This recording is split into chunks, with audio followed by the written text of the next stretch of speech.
welcome to 2023 and welcome back to my channel. My name is Emily Jean and I make sewing and historical cosplay videos.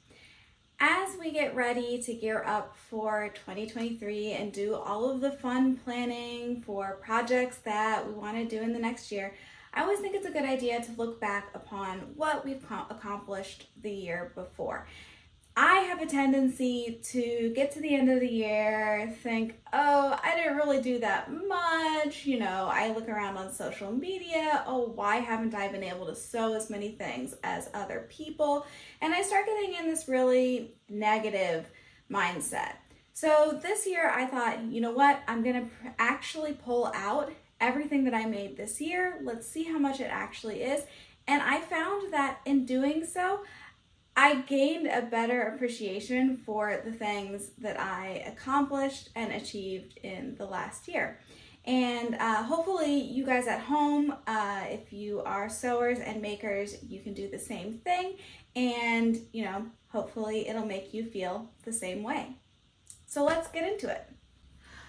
Ta-da! Look at all the things I made. Doesn't it look like a lot when it's all together like this? Now, the first thing that I want to show you guys, the very first thing that I made is this super cute Bridgerton inspired Regency dress. It is a super light tissue taffeta, and then it has this like netting layer over top of it. It has these little flutter sleeves of just the netting, and then it has these little floral appliques. Now, I had originally started, and I started filming because I was going to do a video on this, and then like halfway through I got very frustrated with it and sort of rage quit on the filming because I didn't think it was going to turn out great at all. But I actually do really like it in its sort of final form here. There are, of course, things that are not the greatest with how it fits, but, it's my first time making anything from the Regency period, and also it's not exactly meant to be super historically accurate. So let me try this on for you guys.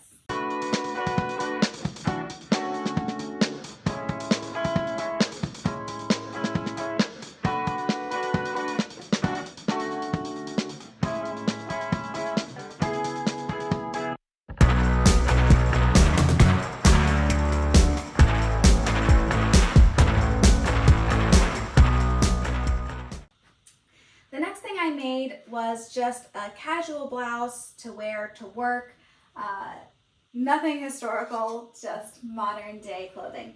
And this one you have seen on my channel. I made a video about the making of this blouse because there were a lot of sort of fun techniques that were used in the construction. So definitely if you want to see how this one was made, go check that video out. It's made out of this gorgeous Liberty of London cotton material that is just super cute, and I get compliments on this blouse every single time I wear it.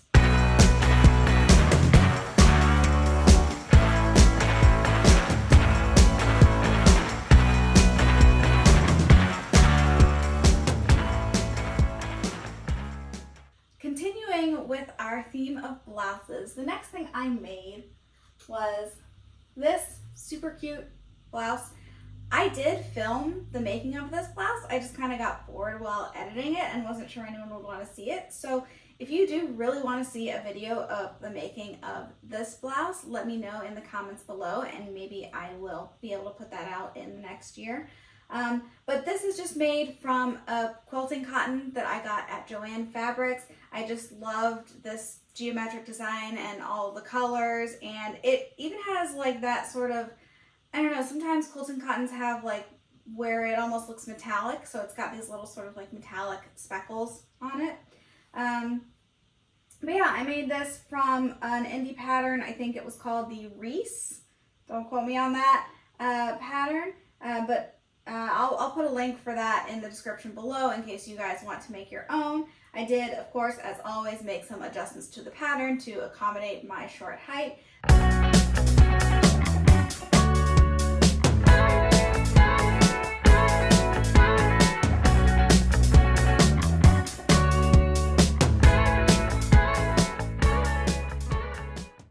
Next up, we have yet another blouse, but this time we are getting into the historical territory. So I have a video on my channel for this blouse. It is a 1920s blouse that I made from an original French pattern. Again, this project was like all over the place. I made adjustments to the pattern and then I didn't do a mock-up, so then I had to like add some weird stuff on the bottom. Just go check out that video if you want to see how not making a mock-up goes. But in the end, it is a wearable blouse. Not my favorite, but you know, it's cool and it was definitely a learning experience.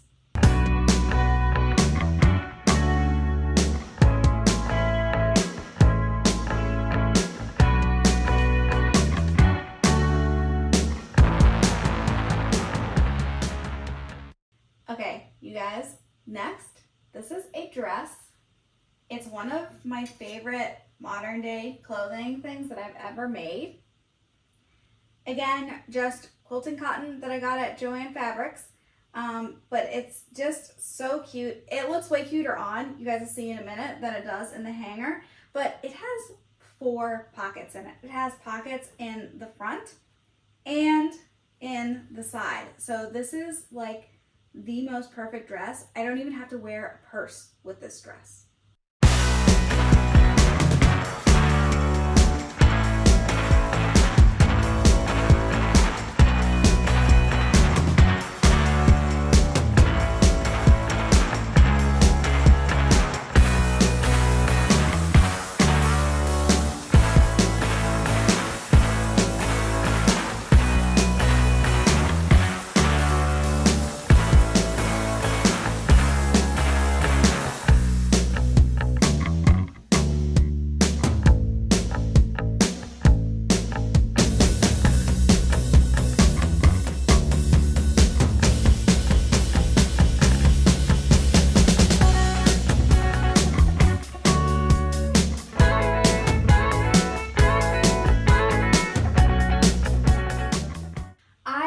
So thrilled with the pattern for the orange dress that I wanted to make another variation of it, and I don't remember what that pattern is called, but I will definitely include it in the description below because it was very worthwhile. Would recommend this pattern. So this is actually a dress that's made with the same pattern as the orange one because it has a couple different variations to the pattern. So it has actually the same like wavy seam line. It's just that this is more of an A-line straight shape and that one has like a fuller skirt. So this one just has pockets on the side, unfortunately, but still a dress with pockets, right? And was just another way to kind of like utilize the color blocking and really show off this wavy seam. So also super happy with how this one turned out, and it's one of my favorite makes.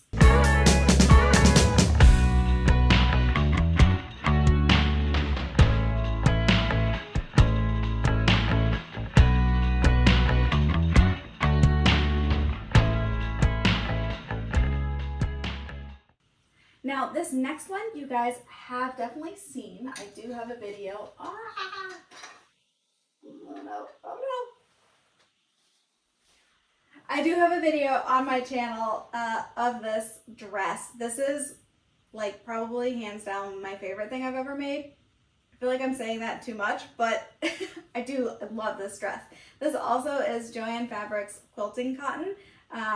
I love this green and white check. Like, it's just so cute and summery, and I can't get enough of it. Can I have an entire wardrobe just made out of this green and white check, please? Yes.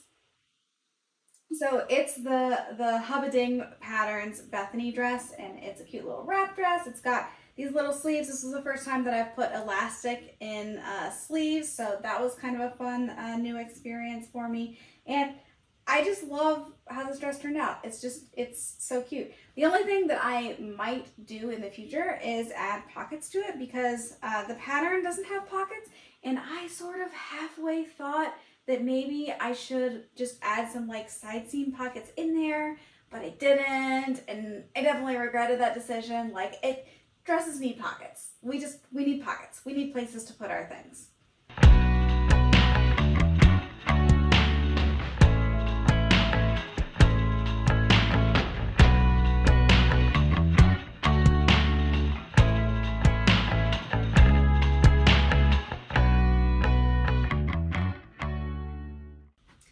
Okay, so now we are getting into some of the historical articles that I have made.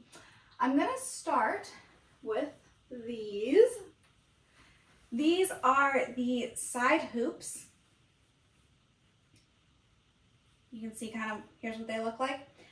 Of course, I have a video that details the making of these ones, but they go like this on your hips, and these are what help create the silhouette for my Outlander gown.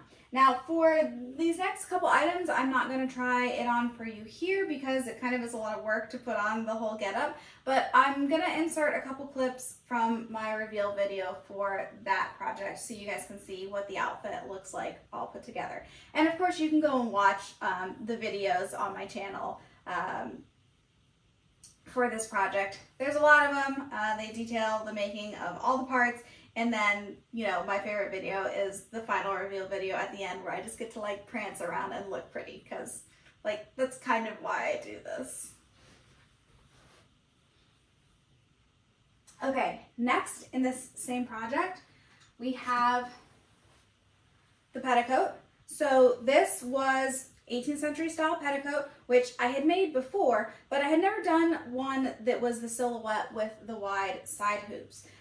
So you guys can go watch the video on the making of this to see how you kind of change the calculations to make it fit perfectly over the side hoops and end up with a hemline that is even and straight.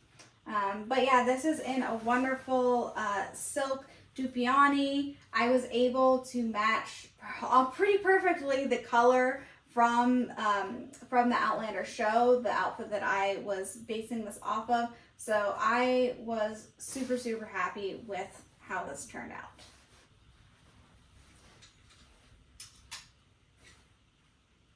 Next, of course, from the same outfit, we have the beautiful pink jacket, which I think always looks kind of silly hanging on a hanger, but you know, this gets closed in the front. It is also made out of silk Dupioni.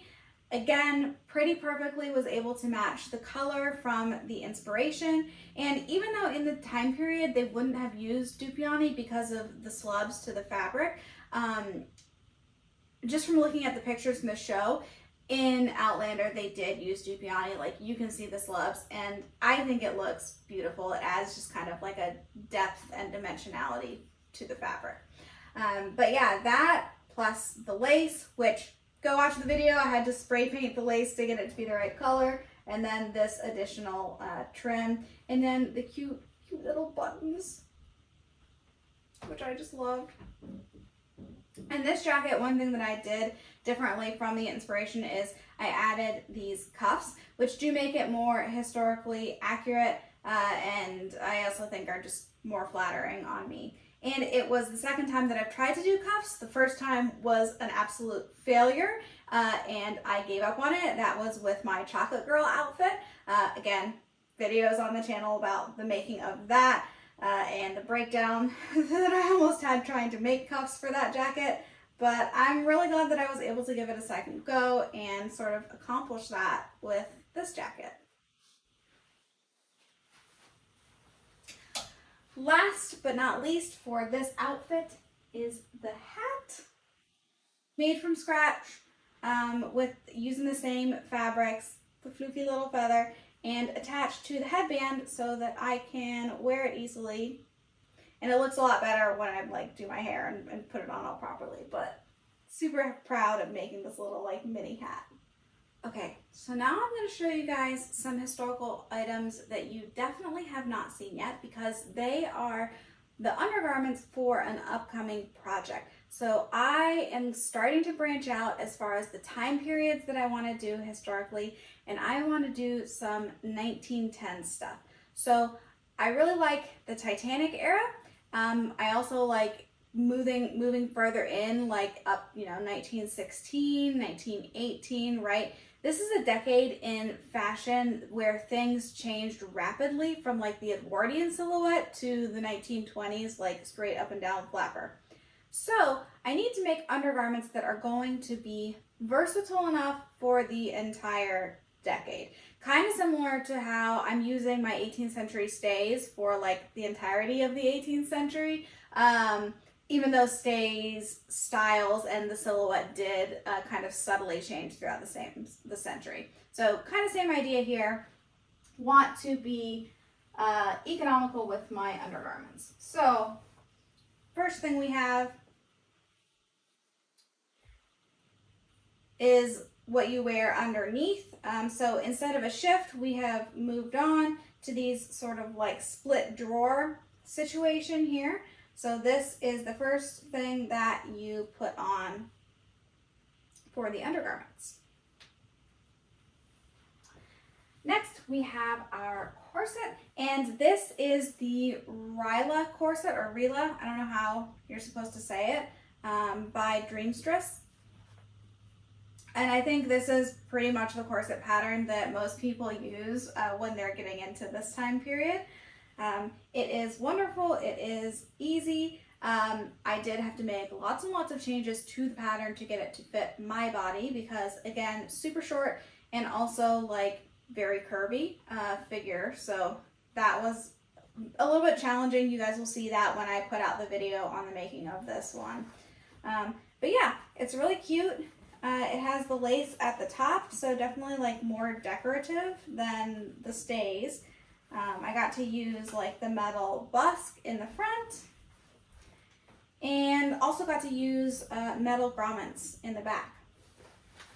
So yeah, and this was something that I had started making like 2 years ago and got really frustrated with how it was fitting and sort of just like put it away. And I came back to it just a couple months ago, tried it on, and I was like, I don't know what I was thinking because this kind of fits perfectly. So there you go. Sometimes you just need some time.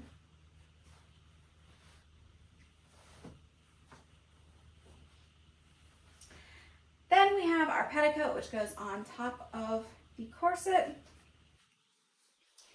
So this is just a simple petticoat, a lot like straighter, of course, in the 18th century petticoat. We don't have any pleating going on at the waist. This is really just meant to be like straight down to the floor, just made out of a simple white cotton. Now in the time period, this probably would have been like a lot more decorated with like frills and ruffles and lace and stuff, but I just really don't like making the undergarments that much, and they're not going to be seen, so I don't really care what they look like. So that is everything that I made in 2022. And looking back upon what I made and some of the in progress things, it makes me really excited to move ahead to 2023. I am gonna do that Titanic era outfit, maybe some 1916 stuff, and I'm also gonna continue to do 18th century. So I have a couple of 18th century projects in the works that I'm currently sourcing all the fabric and materials for. So let me know what was your favorite thing that I made in 2022 in the comments below. And if you're excited about the upcoming projects that I have going on for 2023, make sure that you subscribe to my channel and hit the alert button so you'll get notified when all my videos release. Bye!